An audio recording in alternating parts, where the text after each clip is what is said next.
I'm here today with the co-authors of a new book releasing today called Navigating the Future, Traditioned Innovation for Wilder Seas. The Reverend Dr. L. Gregory Jones will become the president of Belmont University on June 1st, 2021. He is currently the Ruth W. and A. Morris Williams Jr. Professor of Theology and Christian Ministry and Dean at Duke Divinity School. He previously served as Executive Vice President and Provost at Baylor University. He also serves as Senior Fellow for the Fuqua Coach K Center on Leadership and Ethics at Duke's Fuqua School of Business. A noted scholar, teacher, and church leader, he's the author or editor of more than a dozen books, including the acclaimed Embodying Forgiveness and more recently, Christian Social Innovation. We're also here with Andrew P. Hogue. Andrew is Associate Dean for Engaged Learning in the College of Arts and Sciences at Baylor University in Waco. He previously directed the Baylor Social Innovation Collaborative and the Baylor Philanthropy Initiative.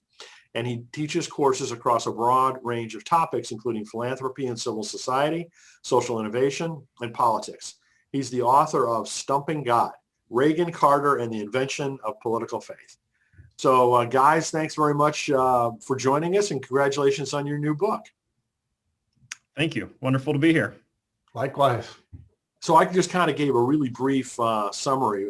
Could each of you give a little bit more background about what all you do?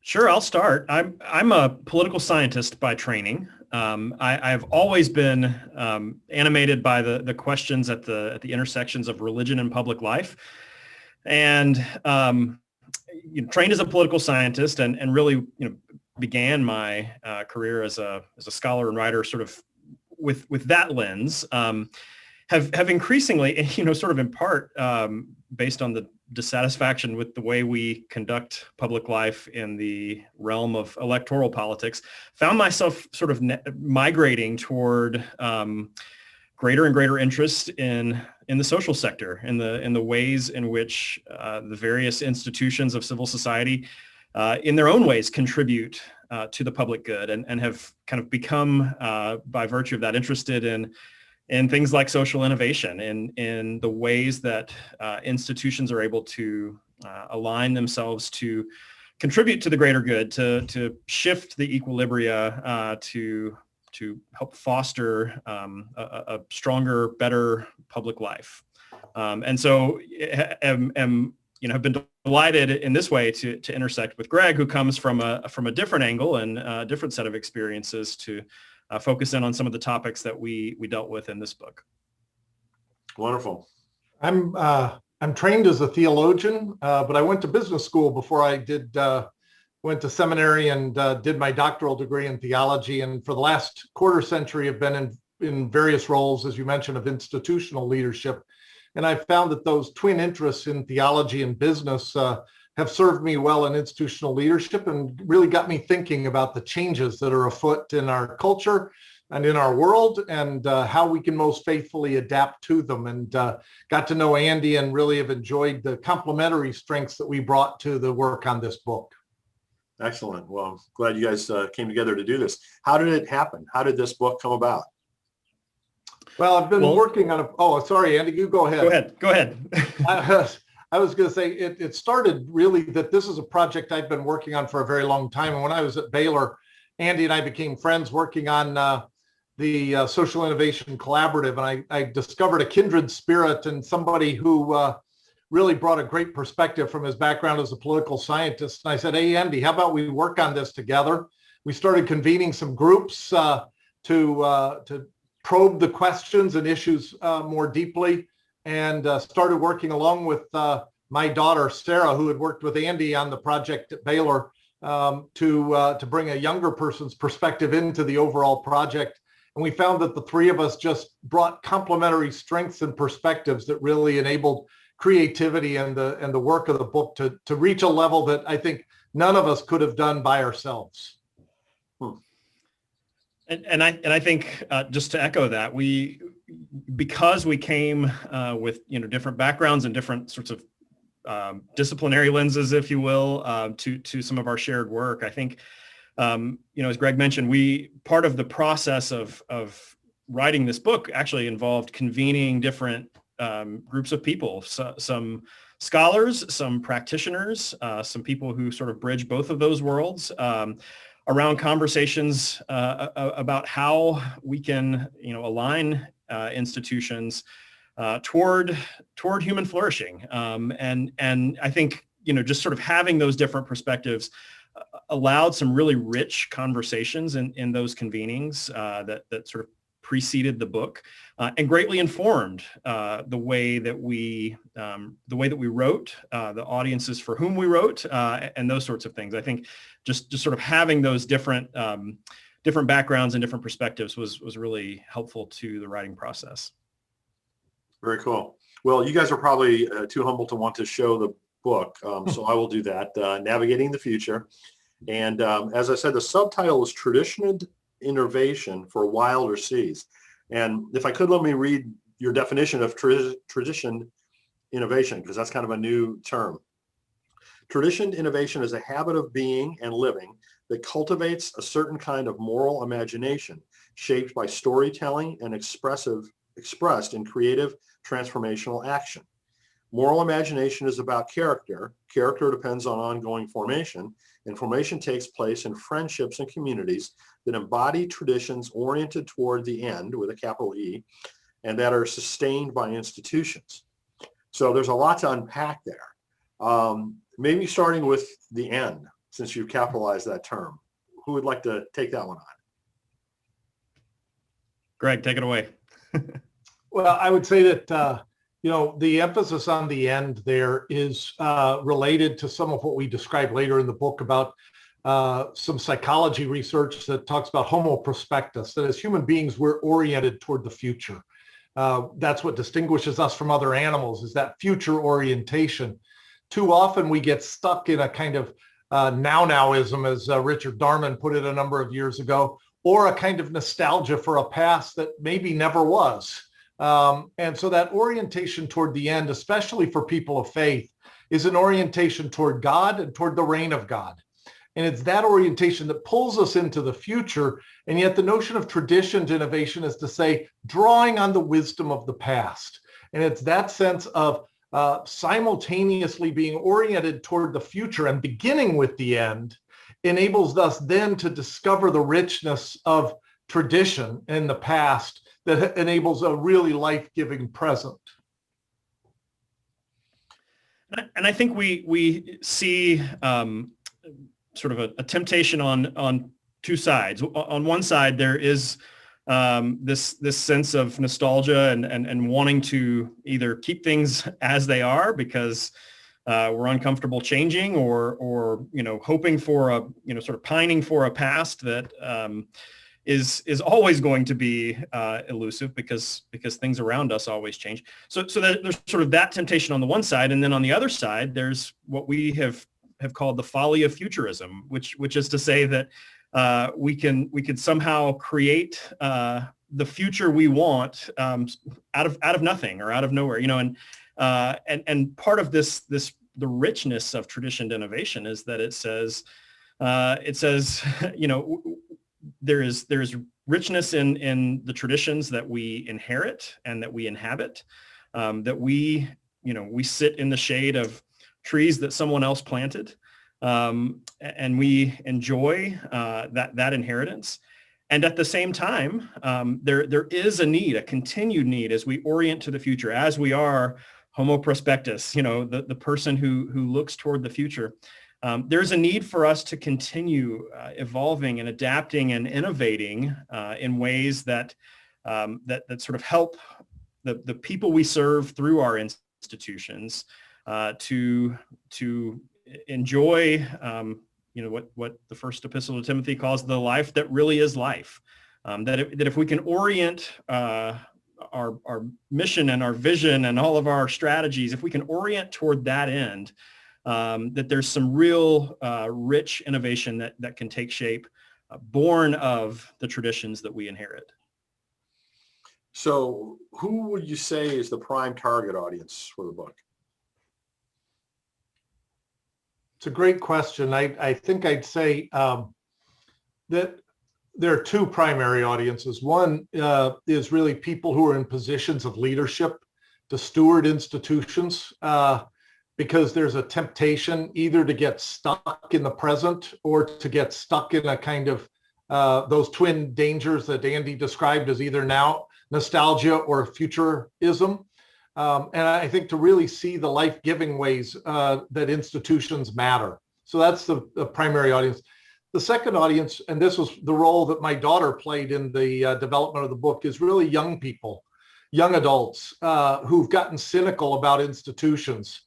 And they might be afraid, particularly in the wake of the events of the last year, of what the future looks like. That sometimes it feels like the future isn't what it used to be. And there's been a lot of depression, loneliness, anxiety among young people. Both of us are educators teaching young people. We really want young people to feel that hopefulness about the future, about the end, and be inspired to constructive action and constructive leadership. And we think that that's not through cynicism about institutions as much as our institutions have failed them and each other.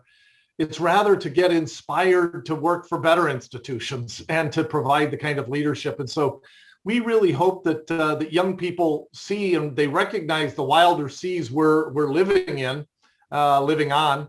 And yet there are ways to navigate the future faithfully and effectively. And so we hope to inspire that kind of commitment from young people who will be tomorrow's leaders of institutions. Very cool. And I think one of the important undercurrents of the book is really trying to promote belief in institutions again, to sort of rekindle that the importance, of understanding the future we want to be part of really relies on institutions. That we can't simply try to abolish institutions, even though they have failed us, right? That there is some sort of redemptive work that has to take place if we are going to be part of this flourishing in the future. That it really is dependent on institutions that are able to draw from the rich parts of their tradition and continue to innovate in ways that can promote flourishing into the future. Yeah, I think it's no accident that neither of us were in institutional leadership when we started work on the book together, and both of us have found ourselves moving into those roles again. And I think part of that was we know that if we want the future that we write about, and what Andy quoted from 1 Timothy, the life that really is life, or what John's gospel calls abundant life, that it's going to take all of us being willing to put our shoulder to the wheel and invest in that kind of institutional leadership, because institutions can be really significant in helping us discover life abundant. So the next question, you may want to answer both, but let me ask if the book is more 100,000 foot strategic, reflective oriented, or tactical, practical, how-to oriented? Yes. There are elements of both. I mean, we want to sort of kind of zoom out and think well and hopefully think clearly in sort of articulating some why. At the same time, I think there's some, we are, as Greg mentioned, we both operate within institutions and try to, engage in some leadership within those institutions, which means that we sort of have a practical eye toward this. So, I think we like to, for example, talk about some of the ways in which storytelling can be a rich and practical part of everyday institutional life. We talk about some of the sort of methods for innovation, such as design thinking, for example, that have promise if sort of kept in perspective, the larger perspective of purpose and why. Why do we do these things, right? So in some respects, we're trying to do a little bit of both of those. I fully agree with Andy that the answer is yes or both.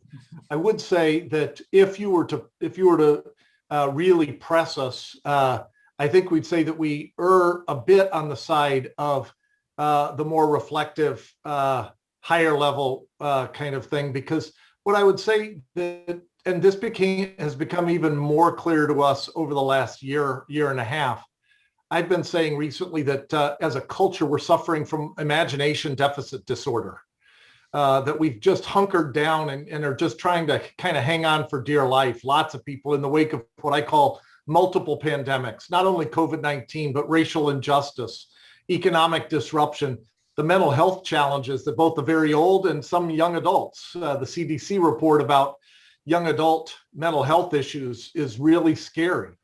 And in the midst of that, what we really need is that kind of recovery of an imagination. And that's part of beginning with the end and having our hope for the future really reignited in that sense. And so if we were to err on one side or the other, I think it's more trying to reanimate that imagination and to address imagination deficit disorder, even though we also want it to be very practical along the lines Andy suggested, and thinking about improvisation and how you can learn from jazz musicians is a really crucial part of saying, hey, you can do this too.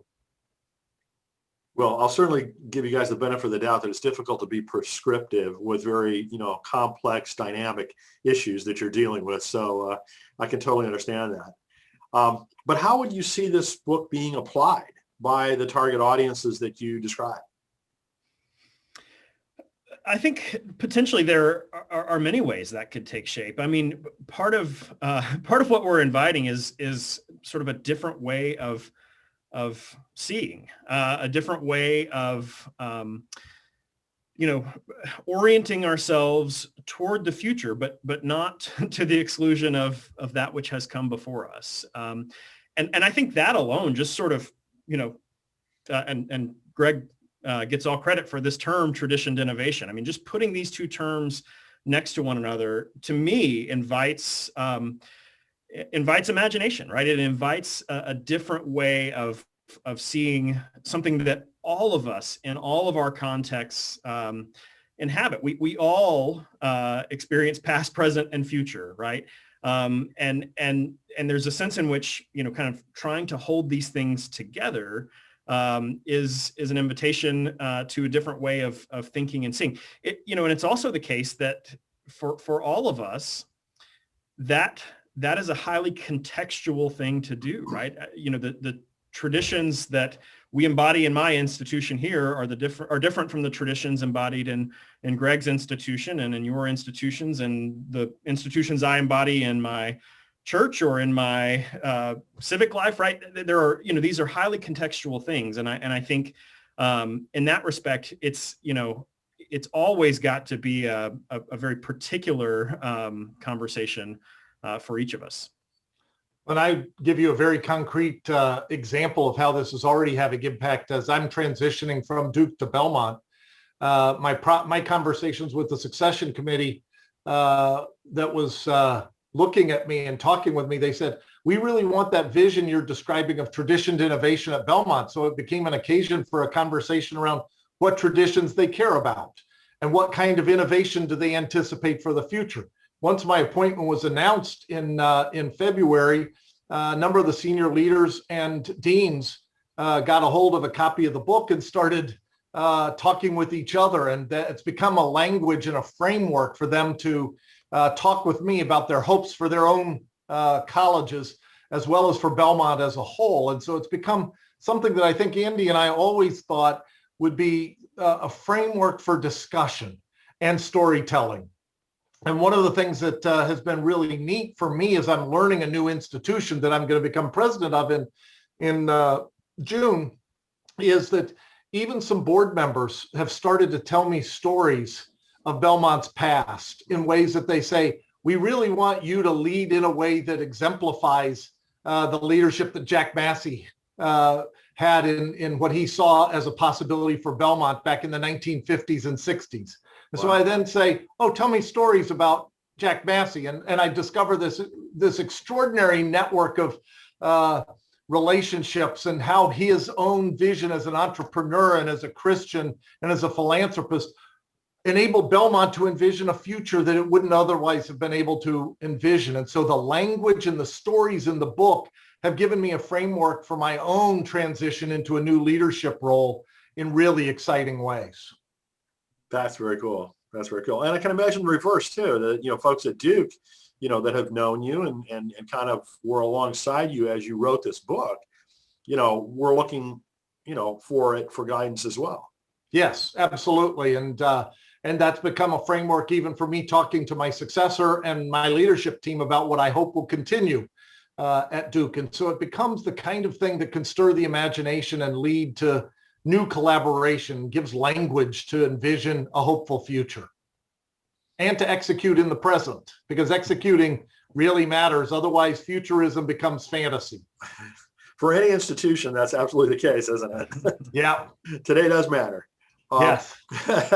So speaking of collaboration, do you all envision additional collaboration as a follow-on to this book between the two of you? We hope so. The challenge is both of us are a lot busier than we were when we started work on the book. And thankfully, we'd gotten most of it written before both of us took on new roles. But we've really enjoyed the friendship that deepened over the course of the writing. And, now there are lots of people wanting us to talk further or to unpack. Both of us have gotten calls from people we know who say, could you go a little deeper in this framework? And, I think we tell some stories in the book, but now we're discovering a lot more stories. And, I hope that the storytelling angle will become really important. If you're going to address imagination deficit disorder, you have to do the storytelling work. Too many stories of institutions are either Jeremiads of some glorious beginning and the loss of everything now, or they're hagiographies from humble beginnings to glory now. And there's not enough storytelling that looks at just all the challenges and opportunities and how that works together. The kind of story that we tell in the book around Talitha Kum, they learned a lot along the way. It wasn't all perfect at the outset. It's not all perfect now.